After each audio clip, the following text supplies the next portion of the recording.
guys have to have certain things in place, right, before they want to get into a long-term relationship. It's 5 things. 100K per year, 6 figures a year, 6 months to 1 year of savings, be in good shape, have at least 50 partners, right, sexual body count. So Christian men are supposed to be taking marriage preparation advice from somebody who's not married? Yeah, makes perfect sense, right? All right, so we're going to be reacting to a clip from Myron Gaines from the Fresh and Fit podcast. And that podcast that happens to encourage a lot of young men to make as much money as possible. And you have to sleep with as many women as possible in order for you to get experience for marriage or for something long term. And he's doing some campus tours right now, and he happened to do a campus tour on my home state, South Carolina. He came to the University of South Carolina, shout out to them. And he was confronted by a Christian man who happened to follow Myron in Fresh and Fit podcast advice, yet it didn't work out for him. So now when the Christian man has turned to God, everything started to work for his order. So I felt like this was going to be interesting to take a look at. So I want y'all to stay tuned because I really want to show y'all this video, and hopefully this can help young men who happen to be following this particular worldly advice, and hopefully they can start changing their attitudes about that as well. But before we get into it, please make sure you hit a like for the algorithm, subscribe if you enjoy more faith-based content, and also share this with your family and friends so that we can help bless others. Let's get into it. So I don't know, do you remember me at all? No. Okay. So can I ask a quick synopsis of what you think the prescription is for society today for men? In a short version, what do you think they should do to be successful with women? To be successful with women, Yeah. Okay, are we talking about like getting a girl for a long-term relationship, just to get laid? What are we talking about? Well, here? I think the only reason should be for a long-term relationship and marriage. I mean, that's Jesus Christ founded it, but I'm just curious what your prescription is. Well, I've talked about this. I think guys have to have certain things in place, right, before they want to get into a long-term relationship. It's 5 things. So I would say 100K per year, 6 figures a year, 6 months to 1 year of savings, be in good shape, have at least 50 partners, right, sexual body count. All right, and then is that the last one? And then there's one more, but that's fine. You could go ahead and engage with. Dang, big dog is he wants y'all to be Wilt Chamberlain out here. I mean, for those who don't know, there is a running joke about Wilt Chamberlain back in the day having so many bodies under his belt because he was, that good with women back in the day. But he's trying to make sure y'all have some numbers under your belt, huh? Sheesh. With what I've said so far. So the reason I asked that is I've watched almost every single podcast you ever did for about a year and a half. So much so that I bought into a lot of the things that you said. And for about 2 years, it led me astray and significantly damaged my personal life, including relationships. How did it lead you astray? Well, you told me to go sleep with a bunch of women and date multiple women at the same time, which I did. And it significantly damaged my life. And it wasn't until I actually turned around and started listening to Jesus Christ that I was saved. Now I'm happily married. I have one child now with another one on the way, and I've never felt happier. But I felt... Congratulations, that's good. That's really good. Thank you. And I know you're not against that, but my concern is what you're saying to men leads them astray, because I'm a walking example of it. And I think you're significantly damaging people, and especially you're leading people away from morality. Women are not sex objects. Women are created in the image of God, and they are valuable. And they should be treated as such. Why should God give you one of his children if you don't even know how to treat them? So I think... So a question for you. You said you got out there dating and meeting women and stuff like that. And then you said that it kind of hurt you. Yeah. How did it hurt you specifically? Did you like just start? What happened specifically? Well, I started warring against my own flesh. It's like trying to fill an empty void. Mm-hmm. There's a God-shaped vacuum in the heart of every man that can only be filled by God alone. Anything else you try to fill with that's not going to satisfy it. Sure. And I tried to do it with sex. Yeah. So would it be fair? How'd you meet your wife? We actually had the #1 dating podcast in North and South Carolina called Who Hurt You Podcast. Okay. And I'm also friends with Fresh. I know him very well. I texted him before I came here. Yeah. And I know pretty much everyone on your crew. But I was a heavy follower, and you actually inspired me to start the podcast, and I realized what I was doing was wrong. Yeah. So would it be fair? So just before Myron speaks here, I will say that I want to speak to this thing here. What the guy was talking about, or the Christian was talking about, in regards to like filling that void from based off of the advice that he was given to Myron, I can honestly understand what he's talking about. And that's what a lot of men are really truly dealing with. When you get advice like this, that literally says, hey, I want you to go out here, and in order for you to have experience with somebody, you have to fill up your cup with X amount of women. You have to fill up with X amount of women in order to do this. And you have to keep doing it and keep doing it and keep doing it. It's no different from somebody who has never tried drugs before, and then all of a sudden they said, hey, you need to try drugs or you will never know what it's about. And then once you get hooked, you keep getting hooked, you keep getting hooked, and you keep getting hooked, and you get addicted to it. That void that he's talking about is the addiction to the sexual lust that he's wanting you to do in order to get some type of experience just for one woman. Having a quote unquote 50 count minimum of women in order for you to have experience with one woman, that doesn't add up one bit. And then all of a sudden you're going to be stuck with this void within your chest, or this void within your heart, that you have to keep on satiating. You have to keep on feeding that lust, because if this one woman that you're quote unquote trying to, be faithful to now for marriage doesn't do what you expect, or, what these other 50 or 100 or 200 women can do, then you're going to be stuck wanting to go back over there. And you can't focus on what you have over here on this side. So I get where he's coming from, because what all that does is just create sexual lust. It just creates your sexual lust while you're even in your marriage, and you're going to be wanting to potentially step out. Having all those women just to prepare for one just doesn't add up. And we'll talk some more about that. Fair to say that when you went through that experience, you were able to identify characteristics that you probably found as unredeemable and you probably wouldn't want to commit to, right? In what way? Well, when you were seeing these women, right, you probably started seeing patterns in how they behave, how they speak, or whatever. Maybe they're not qualified to be a wife. Because the thing is, right? Well, I don't need that. I have the Bible for that. It tells me what to look for. Yeah, but the thing is that Very you were true. able, and again, you're probably not going to notice it, but when you dated and dealt with all these women, you probably were able to identify characteristics that you were not fond of, or characteristics that would make a woman not a good candidate for a long-term relationship. And I think half the game is figuring out which girls don't qualify for marriage versus which ones that do. And clearly you learned a skill set on how to become attractive and get women, and then you're able to identify the things that you like versus the things that you don't like. And that only comes a lot of times with experience. Now, look, if a guy can go ahead and, find a woman as a virgin and be attractive and be able to understand how to navigate that, that's great in modern times. But the reality is a lot of guys don't. And I mean, even in your success story, you had to go through a lot of bad women to be able to identify your current wife as the one. So failures are good. They're good. Yeah, failures, failures in the sense of socioeconomic or maybe even relationship failures could be good. But there's a difference with what I'm saying. I'm saying that we're warned against our soul. Jesus Christ commands us to marry one woman. That's it. Sure. And what you were causing me to do was sin against myself. And that's the point I'm trying to get to. It's immoral. Yeah, I mean, you got to take personal responsibility, bro, because here's the reality. No, I do, 100%. Yeah, so very publicly, I have in front of over why, 40,000 people. I've done that. Yeah, great. But the point I'm trying to make is I teach guys a skill set, right? If I give you a gun and you shoot yourself in the foot, is that my fault? If I taught you how to properly use it, how to disarm it, disassemble it, how to load the magazine in properly, all that. If I give you the skill set, then you shoot yourself in the foot, right?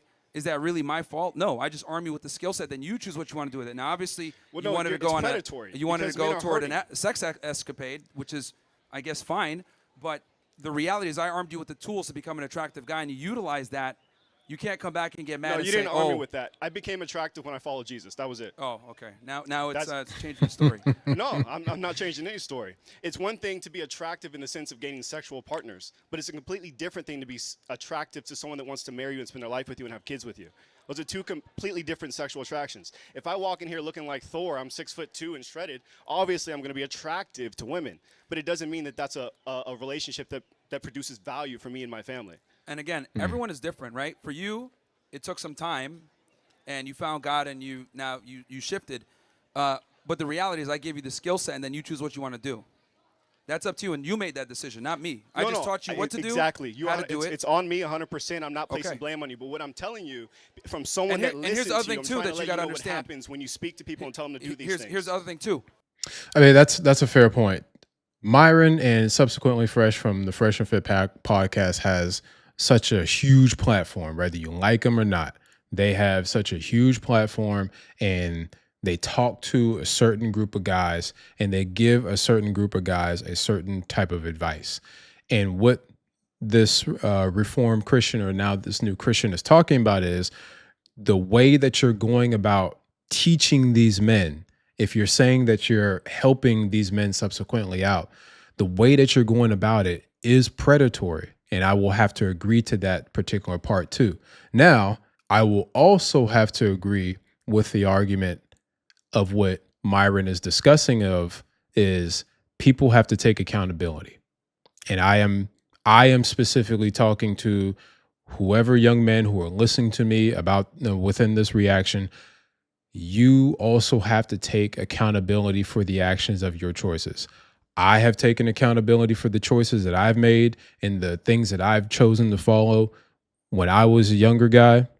And I'm telling y'all, you have to take personal accountability and be careful for the things that you do follow, especially with us being in a particular age where we have a particular group of people like Myron and like Fresh and like anybody else who has a very large voice that's going to be telling you, in order for you to be a successful man, you have to bang about 50, 100 chicks in order for you to have the experience in order to say, yeah, I've dealt with all these women, and this is the one woman that I want for the rest of my life.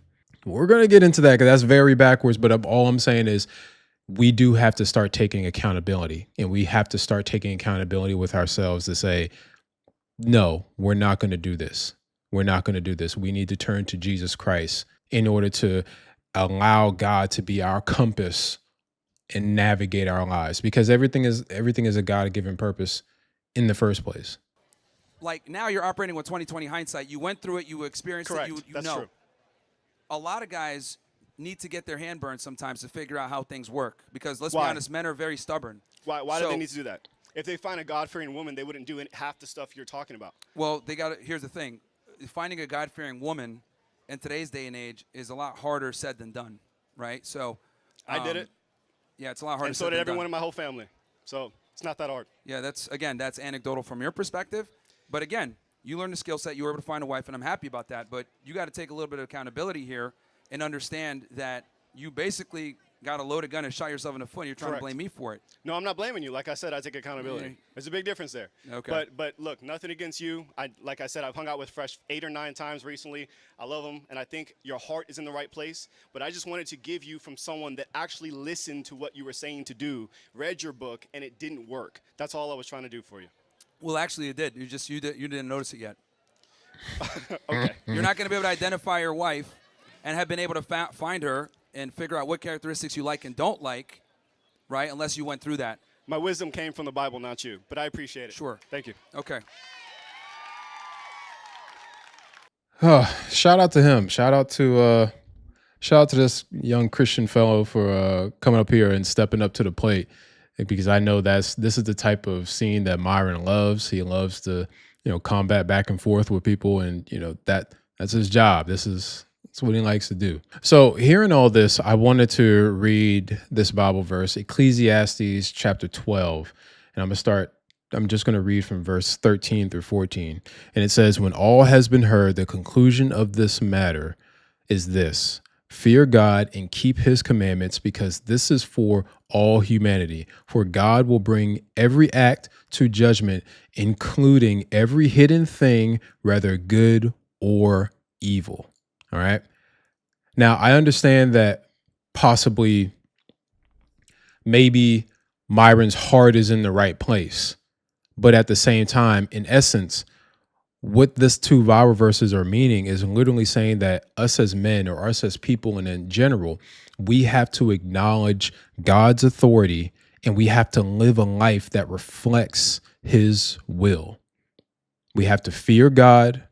We have to keep his commandments, And we also have to understand that there are also various texts within the Bible that helps describe a man's dynamic, whether it's through family, whether it's through leadership, whether it's through our community, through etc. We have the guideline right there in the Bible on how a man of God should be. And nothing within the Bible, if we're going to be scripturally accurate, nothing within the Bible tells us that we need to have a 50 piece before we find our wife. Nothing within the Bible literally says that we got to be out here in these streets doing it for the worldly culture in order for us to find a wife, just to get us prepared for that one person that we're going to be with potentially for the rest of our lives. It's not biblically accurate, and all that's going to do is going to create a void within your heart, and it's going to create soul ties. You're going to be tied to all these chicks that you're going to be talking to, and it's not going to be good. So there's actually two conflicting advices that we have here. We have the worldly advice that's coming from Myron that's talking about you have to have all the money, or you have to have a certain set amount of money. You have to have plenty women under your belt, and you have to have so much experience under your belt in order for you to find that one person. Now, as you heard, this Christian took his advice and it didn't work out for him because he was in the trenches. And I don't know how he was in the trenches, but he was in the trenches to the point that he was just literally probably following verbatim, like, okay, I gotta have 50. All right, great. I'm on 30. I gotta be out here and I gotta slay about 20 more chicks. And who knows if he passed up on somebody who was probably looking for, marriage, but he was just like, I gotta get it in. I gotta get it in. I gotta get it in. And he probably had so many women lined up, so much casual sex, and then kicked them out because in his head, listening to certain advice, he's literally saying that I have to get a 50 piece. Just saying, who knows? But once you go down that path, once you go down this particular path that has been laid out for you, what they don't teach you is that you're allowing this worldly spirit to consume you, right?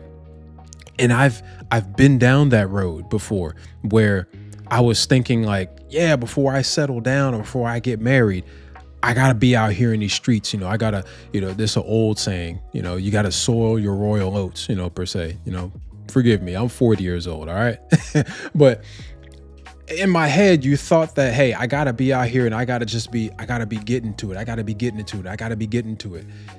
But little do you understand that you're creating sexual sin, sexual lust, a spirit of lust, and you're also creating soul ties with people that you're literally attaching yourself to sexually.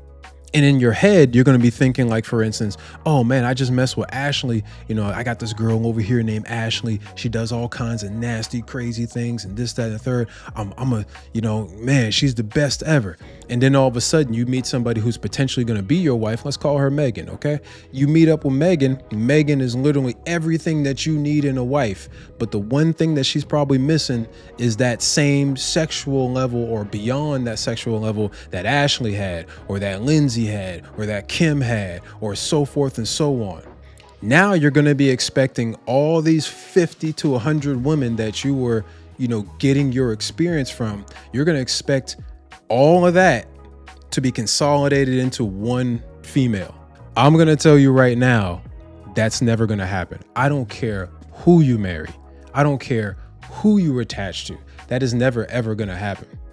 And if it does happen, you comment in the comment section down below, tell you, hey, Rod, you're wrong. I got everything that I needed in this woman. She had every single thing of every single person that I've interacted with. I want to know, because I'm just going to say that's never going to happen. You following that worldly advice and literally saying that I'm going to interact myself with 50 plus women, and I'm going to expect those experiences from those 50 plus women to be consolidated into one woman for a godly marriage, it's never going to work. Now, on the flip side, you have God's advice, in which the Christian portrayed.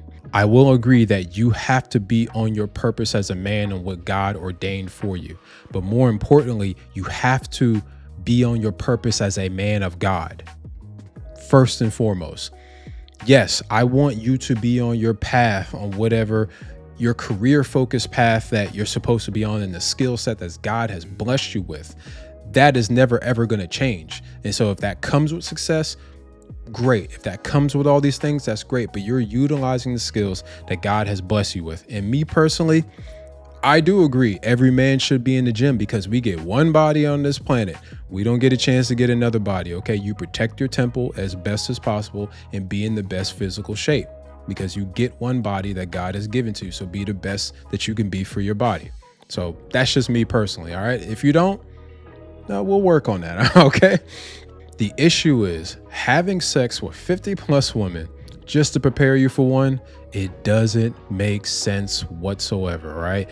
You have to resist those soul ties. You have to resist those sexual urges because once you get into that and then you start keep on getting into it and you get into it and you get into it, you're going to be addicted and it's just going to be nothing but casual sex. And then once you find that one person that you're going to be married with, it's going to be hard to retrain your brain. It's going to take you a while to retrain your brain just to come down to one person because you already had a whole fleet. That's just my advice. If I'm wrong, comment on the comment section down below. I would like to hear from you all. What did you think about the clip and what do you think about, what I was talking about here? Let me know in the comment section down below. I hope you all enjoyed this reaction. Please make sure that you hit the like for the algorithm, subscribe if you enjoy faith-based content, and share this with your family and friends so that we can be a blessing to others. Y'all be blessed.